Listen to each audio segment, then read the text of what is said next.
एक full bridge rectifier बनाने की जो मेथड होती है उसे मैंने आसानी से समझने के लिए कुछ स्टेप्स पे तोड़ा है, जिनमें से पहला है लोड रेटिंग। तो सबसे पहले हम एक रेक्टिफायर बनाने के लिए लोड के बारे में जानते हैं कि जो हमारा लोड है जिसके लिए हमें रेक्टिफायर बनाना है उसकी रिक्वायरमेंट क्या है। तो मेरे केस में मुझे 110 वोल्ट चाहिए और 5 एम्पियर का करंट चाहिए, 110 वोल्ट डीसी। तो लोड को जानने के बाद हम सोर्स की तरफ देखते हैं कि जो अवेलेबल सोर्स है हमारे पास उसकी रेटिंग क्या है। तो हमारे इंडिया में हमें 230 वोल्ट मिलते हैं और उसकी फ्रीक्वेंसी होती है 50 हर्ट्ज़। तो यहाँ पे मुझे 110 वोल्ट चाहिए, लेकिन जो मेरे पास अवेलेबल इलेक्ट्रिसिटी है वो 230 वोल्ट पर है। तो सबसे पहले तो मैं इसे एक ट्रांसफार्मर की मदद से स्टेप डाउन कर लूँगा। 230 को मैं 110 वोल्ट पे स्टेप डाउन करूँगा और जो इसकी मैक्स करंट रेटिंग होगी वो 5 एम्पियर होगी। मतलब मुझे 550 VA के ट्रांसफार्मर की ज़रूरत पड़ेगी। वोल्टेज को स्टेप डाउन करने के बाद मुझे सब वायरिंग करने के लिए जो वायर का इस्तेमाल करना है वो होगा 14 गेज, क्योंकि मुझे 5 एम्पियर को फ्लो कराना है अपने सर्किट से। अगर आपकी करंट रेटिंग कम है, आप 3 एम्पियर का सर्किट है आपका, तो आप 16 गेज के वायर का इस्तेमाल कर सकते हैं। वैसे ही अगर आपकी जो करंट रेटिंग है वो सिर्फ 1 एम्पियर है, तो आप 20 गेज के वायर का भी इस्तेमाल कर सकते हैं। तो वायर सिलेक्शन के बाद हम डायोड सिलेक्शन पे आते हैं। डायोड सिलेक्शन के पहले एक पॉइंट है जिसे क्लियर करना ज़रूरी है। जो हमारे घर पे बिजली आती है वो बिजली की RMS वैल्यू होती है। बिजली की असल में 3 वैल्यूज़ होती है। पहली होती है RMS, दूसरी होती है पीक और तीसरी होती है एवरेज।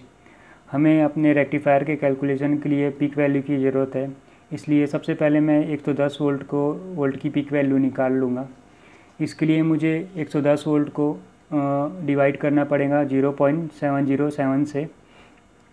इससे मुझे इसकी पीक वैल्यू मिल जाएगी जो होगी 155.5 वोल्ट। इसी वैल्यू का इस्तेमाल मैं आगे करूँगा। तो हम अपने डायोड पे वापस आ जाते हैं। हम रेक्टिफायर के लिए कौन सा डायोड इस्तेमाल में लाए ये करंट पे डिपेंड करता है, क्योंकि जो डायोड की जो वोल्टेज रेंज होती है वो बड़ी होती है। इसलिए यहाँ पे हम ये देखेंगे कि कौन सा डायोड है वो जो 5 एम्पियर को फ्लो कर सके खुद के अंदर से। तो जो डायोड होता है उस पे कुछ वो इस तरीके का होता है। जो पीछे वाला भाग होता है काला वो प्लस होता है, और जो आगे भाग होता है उसमें जो सिल्वर कलर की पट्टी होती है वो माइनस वाला भाग होता है। हम रेक्टिफायर बनाने के लिए शॉर्ट की डायोड का इस्तेमाल करते हैं। तो यहाँ पे आप देख सकते हैं कि मैंने 4 डायोड को मिला के एक रेक्टिफायर सर्किट बनाया है और इसके 4 पॉइंट्स मुझे मिले। 2 पॉइंट्स ऐसे हैं जहाँ पोलैरिटी सेम है, जैसे यहाँ डायोड की पोलैरिटी प्लस है दोनों डायोड की, और यहाँ पे दोनों डायोड की पोलैरिटी माइनस है। और 2 ऐसे पॉइंट है जहाँ पोलैरिटी अलग अलग है, यहाँ पे प्लस माइनस है और यहाँ पर भी प्लस माइनस है।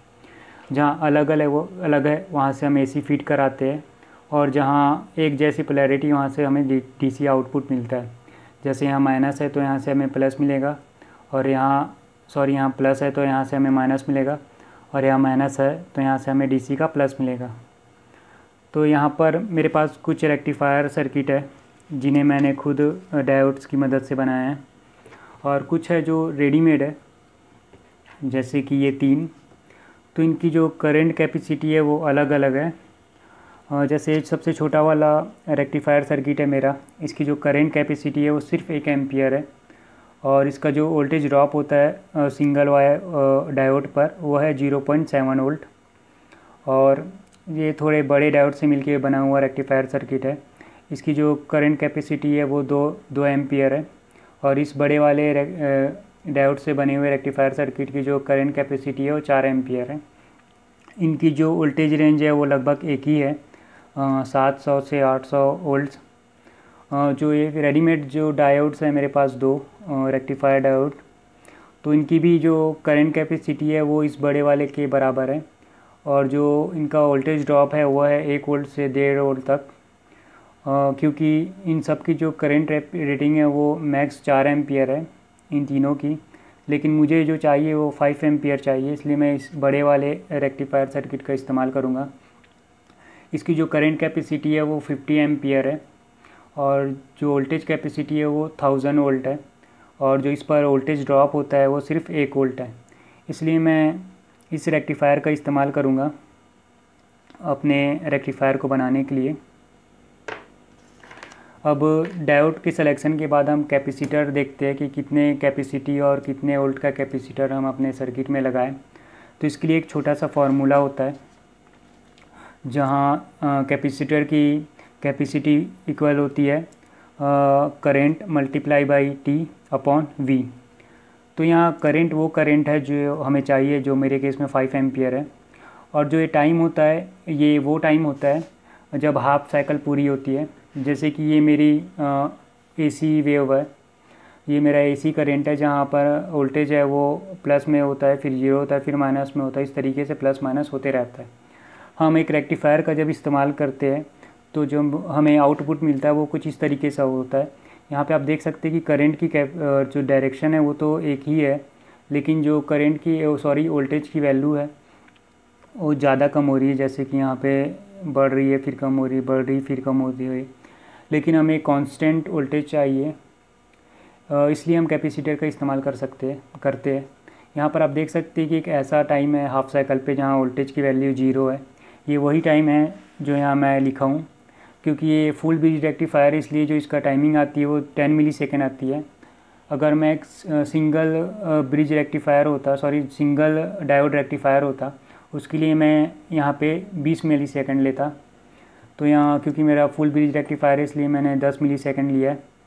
और जो ये वोल्ट है ये वो वोल्ट है जो मुझे ड्रॉप कराना है। तो ये निकालने के लिए सबसे पहले मैं पीक वोल्टेज लेता हूँ जो कि मेरा 155.5 वोल्ट है, और जो मेरा जो 1 वोल्ट का ड्रॉप होगा मेरे रेक्टिफायर में उसे भी मुझे इस पीक वैल्यू से माइनस करनी है, और फिर मुझे जो चाहिए वो भी वोल्ट मैं इससे माइनस कर लूँगा। तो मुझे मिलेंगे 44.5 वोल्ट जो मुझे ड्रॉप कराने अपने कैपेसिटर से। तो इस वैल्यू को मैं इस वी पे रखूँगा, और इसे सॉल्व करने के बाद मेरी जो कैपेसिटर की कैपेसिटी है वो आ जाएंगी, जो मेरे केस में मुझे मिली है 1130 माइक्रोफैरेड। इसको सॉल्व करने के बाद आप इसे मल्टीप्लाई करिए 1000 से, तो फिर जो कैपेसिटी है वो माइक्रोफैरेड में आ जाएंगी।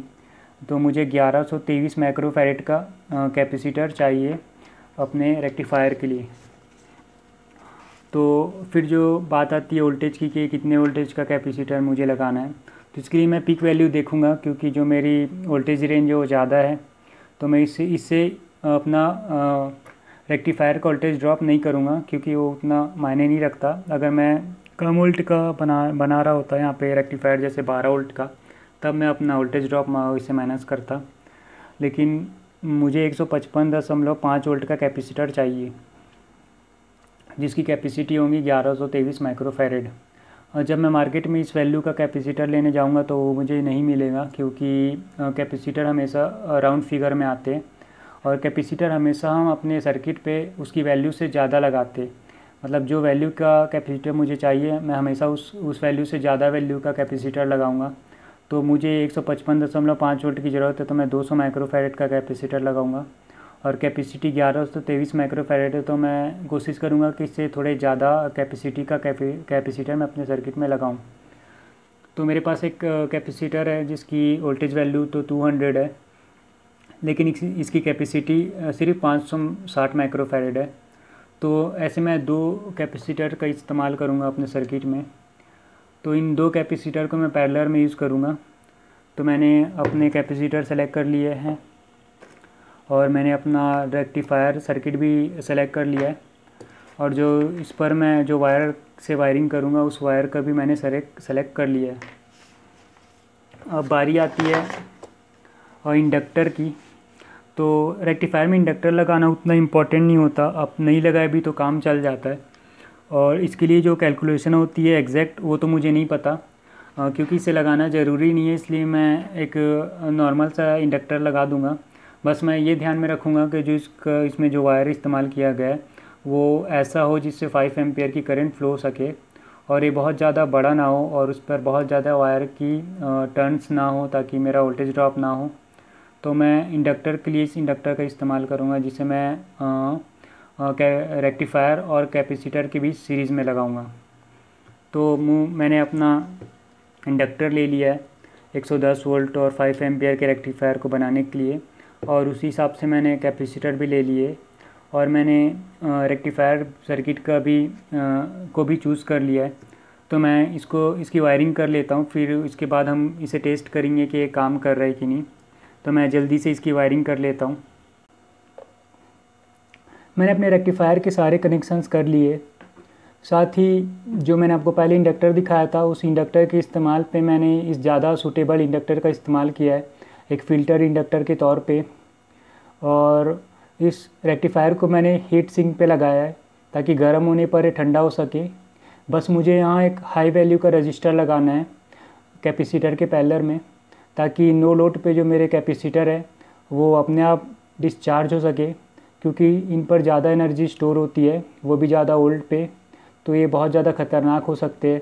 इसलिए इस पर एक पैरेलल में एक हाई वैल्यू का रजिस्टर लगाना बहुत ज़्यादा ज़रूरी है ताकि ये डिस्चार्ज हो जाए। तो मैं इसे टेस्ट करने के लिए अपने वेरिएक का इस्तेमाल करूँगा। मैंने वेरिएक को 110 वोल्ट एसी पे सेट कर लिया है। इसे लगा के मैं देखूँगा कि क्या मुझे 110 वोल्ट डीसी मिल रहे हैं या नहीं मिल रहे। तो इसे मैं अपने वेरिएक पे लगा लेता हूँ।